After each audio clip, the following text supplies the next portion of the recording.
Narinig o nabasa mo na ba ang mga pahayag sa itaas? Hi mga kagurogin o ang tagapagdaloy, Sir Than, ang inyong guro sa Filipino. Ang mga ipinakita kong pahayag kanina sa inyo ay mga halimbawa ng matatalinhagang salita.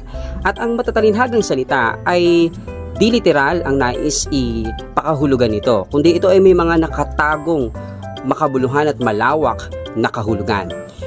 Umpisahan natin sa unang pahayag. Pahag ang buntot. Ano kaya ang nais ipakahulugan nito? Mahusay, yan ay nagpapakita o nangangahulugang kaduwagan o duwag. Pangalawa, di mahulugang karayom. Tama, nagpapakahulugan lamang ito ng marami. At ang pangatlo mga kaguro, nagtataingang kawali. Mahusay, nagbibingi-bingihan. Yan yung paborito ninyo kapag inuutusan kayo ng mga magulang ninyo. At kung talagang naunawaan ninyo, i-comment nyo nga sa comment section ang kahulugan naman ito. Nagsusunog ng kilay.